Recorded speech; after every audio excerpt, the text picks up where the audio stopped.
Today in FIU News, we take a look at the Women Who Lead conference and the importance of equality in the workforce. We worry that our mom and pop liquor stores may be in trouble. And later, FIU is providing a new service benefiting all its students. These and more on today's edition of FIU News.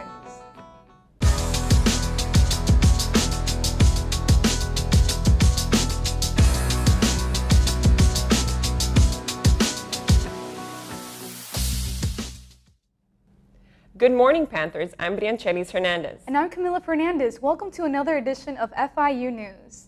We start today with a story that continues to be a major issue for anyone who believes in equal rights. Our reporter Stephanie Fernandez has more on this story. Men and women work side by side, often tackling the same business issues. Earlier this month, women from all over the world marched against job discrimination and inequality. To address these issues, FIU too joined women from the South Florida community. The Women Who Lead conference at FIU invited guest speakers Nadege Green, Leonis Diaz, and Angela Davis to talk to young women about gender equality, leadership, and the workforce. We definitely should do a better job at that, at letting young women, regardless of whatever industry you want to go into, know that you have space here, you can occupy space here, and you're valid in this space because you can do this. But I think because some positions, some jobs are always like, oh, a man, this is a guy, that's the default. But through things like FIU Women Who Lead, we get to see women in spaces that we either aspire to be in or who can inspire us in whatever spaces that we're in. And that's just a really good feeling to just be affirmed in your womanhood and whatever that might mean for you professionally. Daniela Diaz, a volunteer and student at FIU, explains how Green's speech motivated her.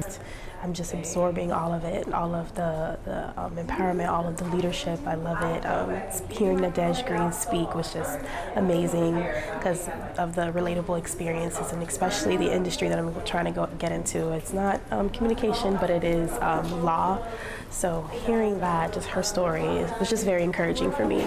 Leonis Diaz, Miss Black Florida, is a broadcast journalism graduate from FIU, and she too joined to talk to young students about gender equality. I do believe that women are just as capable, we're just as strong, we're just as intelligent as men in every single capacity, and I feel like a lot of times women don't really get the recognition that they deserve. It really shouldn't be that way because at the end of the day, like, we're one community, we're one society, so really women should be working to get together for a common goal and for a common purpose. Our main guest speaker, Angela Davis, spoke to students at the conference about leadership and empowerment. We don't have the advantage when it comes to leadership because leadership belongs to those who have not been around that long. The Women Who Lead conference is held every year in the spring semester. If you're interested in learning more about the conference, stop by the Women's Center to know exact dates. Another issue that could possibly affect us directly is Bill 106. A proposal said to be a convenience for everyday shoppers is creating controversy. Bill 106, sponsored by Senator Anita de Flores, would allow hard liquor sales in supermarkets and retail stores. The liquor wall that has been prohibiting joint sales of groceries and hard liquor for over 8 decades may soon see its end as the new bill made its way past the Florida Regulated Industries Committee with a 9-1 vote. I think the bill is horrific. I think it's going to destroy all the mom and pop stores that are left. The fact that Walmart can sell to a consumer hard spirit is completely unthoughtful. We can't compete. There is no other alternative for us. We will be closed in no time. Me, I think that it's something that shouldn't be passed only because I do believe in local businesses and, growing them. I'm a born Miami native and I would hate to see my local liquor stores, being shut down. Aside from the financial worries, FISA, an association of independent alcohol retailers, has also highlighted that Bill 106 will leave hard liquor readily available to minors. Yeah, it might be easier for them to take it from the supermarkets, but no matter what, kids are always going to find a way to get alcohol. With the House of Representatives full of new faces, this bill has made its way up to the Senate. If Bill 106 is passed, we can expect to see changes to our markets as soon as July. A panel Senate is set to vote on the bill once again. You can keep an eye on Bill 106's progress by checking out the Florida Senate website. When we come back, social media is front and center when it comes to necessary tools for success. We will explore the reality of spiritual guides, small businesses here in Miami. And this week's weather forecast with our very own Sierra Baker.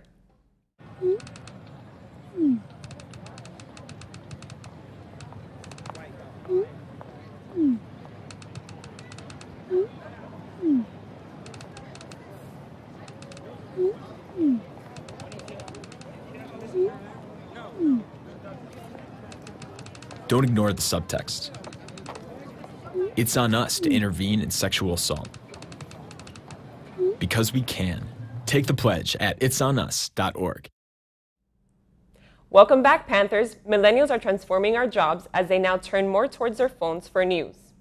Here is an exclusive look at what some of the attendees had to say at the Hispanicize event this year. Today, more than half of all adults between the ages of 18 and 49 prefer to get their news online than on TV, making social media all the more necessary for journalists and trendsetters. To address this topic, 3,000 of the nation's most influential Latino professionals from the media industry gathered at the JW Marriott Marquis for this year's Hispanicize.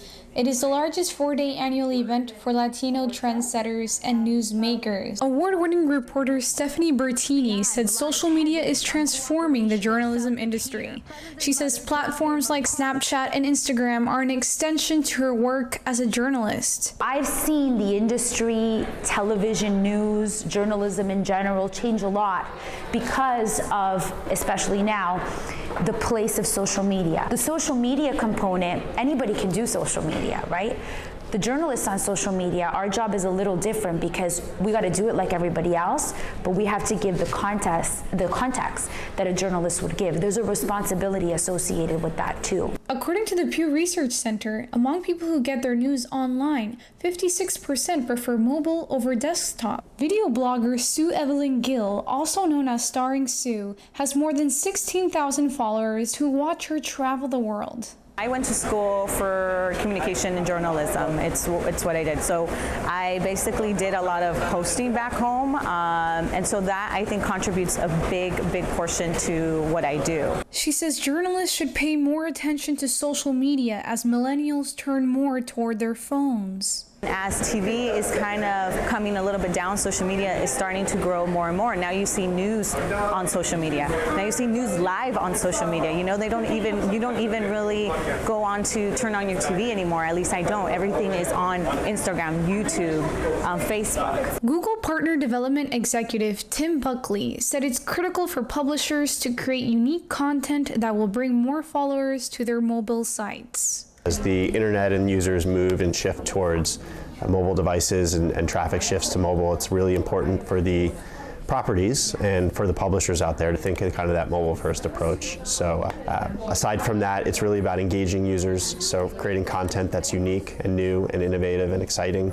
That'll bring users to your site if you use social media correctly and with a strategy. You can grow traffic and really grow your brand. Reporting for FIU, Camila Fernandez. Hispanicize is the largest annual event for Latino trendsetters and newsmakers. For more information, check out HispanicizeEvent.com. Social media is sometimes considered a magical marketing tool for small business expansion, but I had the chance to explore the real magic of spiritual businesses here in Miami. For centuries, people have solicited the input of fortune tellers, mediums, and astrologists to gain insight of the future. I don't think it's necessarily a good or a bad thing. I think that depends on the fruit of it, right? So if going to a psychic or going to having a reading done is beneficial for you and it helps move you in a positive direction in your life, then great. The service is considered a mystical experience and is now widely accepted as a legitimate entrepreneurial endeavor. In Miami alone, over 200 fortune-telling small businesses exist. This is the thing. I did this for many years for free, and it wasn't getting me anywhere. I was helping them, but I wasn't helping myself. It was very difficult for me to put a price on my gift, but fortunately or unfortunately, we have to live off of something, and time is money.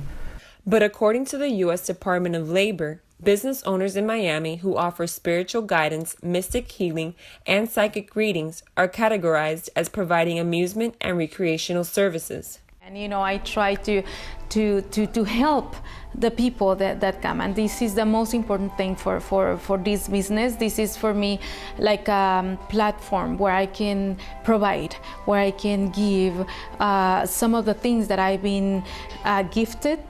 I can give back, and I can just, everybody's welcome. If you buy or not, you're welcome. Fortune teller businesses typically offer a range of services beyond psychic consultations. Tarot card readings, Reiki healing, palmistry, and other services are usual throughout the interest. These services provide clients with a mystic experience and a sense of guidance. So spirituality, especially in Western culture, there's definitely this consumer aspect of it that, is not found in religion. In religion, there may be things that you like about it and that you connect with them, but there's often a lot of things you don't want to do within a religion. It could be just for fun, or it could be life-changing. It all depends on who you ask. But some people seem to have the gift when it comes to giving words of wisdom, describing psychic visions, or offering holistic healing. Are you ready for your reading? My name is Brianchelis Hernandez reporting for FIU News. If you are looking to satisfy your curiosity, there are plenty of social spiritual guides here to help you do just that. When we come back, your weather forecast with Sierra Baker. Open up your books to page 360. Did you just look at your phone while you was in class? You played yourself. Talking about inspirational quotes. You gotta believe in yourself. Don't ever play yourself. The key is to make it, so make it. Louise, can you give me an example of an inspirational quote? Don't play yourself. The key is to make it. And who said that? I did. Now that's a major key alert. Learn the real major keys to getting to college at GetSchool.com. Hey there, I'm Sierra Baker with your 7-day weather forecast. Warm weather across the boards this week with highs in the 80s and lows in the 60s. That means you can look forward to hitting the beach in the afternoons and bundling up for the cooler weather at night. Although some skies are expected to be cloudy throughout this week, there's really nothing to worry about. Going into next week, however, skies still appear to be cloudy Monday and Tuesday, but again, there's not too much to be worried about. Temperatures will be back in the 80s and lows are going to be in the 60s. So make sure to grab a light jacket if you're going to be heading out after the sun goes down. And now, FIU is offering counseling and psychological services here on campus. Here's my exclusive look into the new CAPS services. FIU's Counseling and Psychological Services, or CAPS, is a service that allows FIU students to speak with counselors about problems that they may have in their daily lives. The service fee is paid in each student's tuition as a part of the health fee and has offices on the MMC and BBC campus. A study by the American Psychological Association showed that anxiety is the top persisting concern among 42% of college students, followed by depression at 36%. Luckily for students, CAPS counselors are there to listen and help with academic and personal issues. I usually go to CAPS for personal problems. I have a lot of issues with relationships and with family members.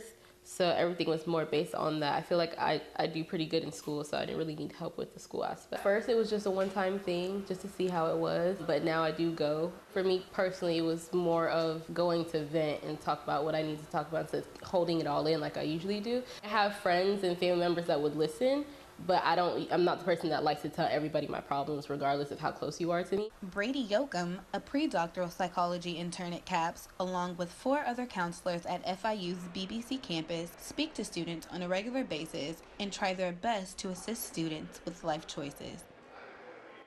Students' academic functioning, how they're doing in classes is really related to how they're doing in life. So we want people to be able to stay in school, to graduate on time, to pass classes, and even beyond that, if they're making decisions about whether or not they should stay in school, and we can help guide them through that too. So it can be a lot, especially people's first time at college or they're away from home.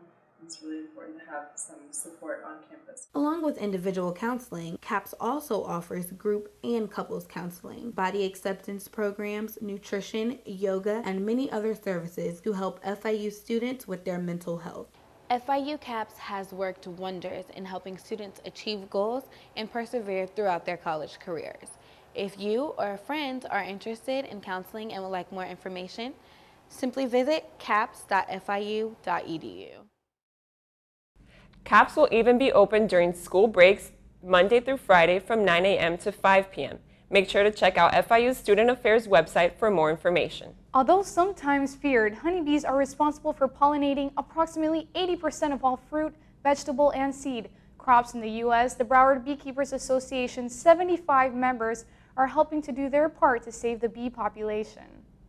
The president and master beekeeper, Dan Novak, has been an at-home beekeeper for over a decade. Maintaining hives is beneficial for humans and bees alike.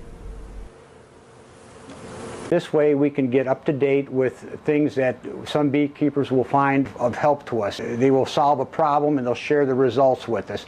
Or if there's a new threat out there to the bees, we will find out what it is and share possible solutions for different things that affect the hives. But beekeepers aren't the only ones concerned about the health and safety of bees. Students who are aware of the importance of these insects in nature are worried about a future without bees. People don't know that bees are important, but they are. They do a lot for us. They pollinate all the flowers, all the trees, all the produce that we eat. So without bees, we're all pretty much going to die. Instead of fearing honeybees, fear for their dwindling colonies. If you want to learn more or need a humane removal of a hive, get in contact with your local beekeepers. Check out www.floridabackyardbeekeeper.com to play your part in keeping our bees safe. And that's all we have for you today, Panthers. I am Camila Fernandez. And I'm Branchelis Hernandez. Thank you for watching. Until next time.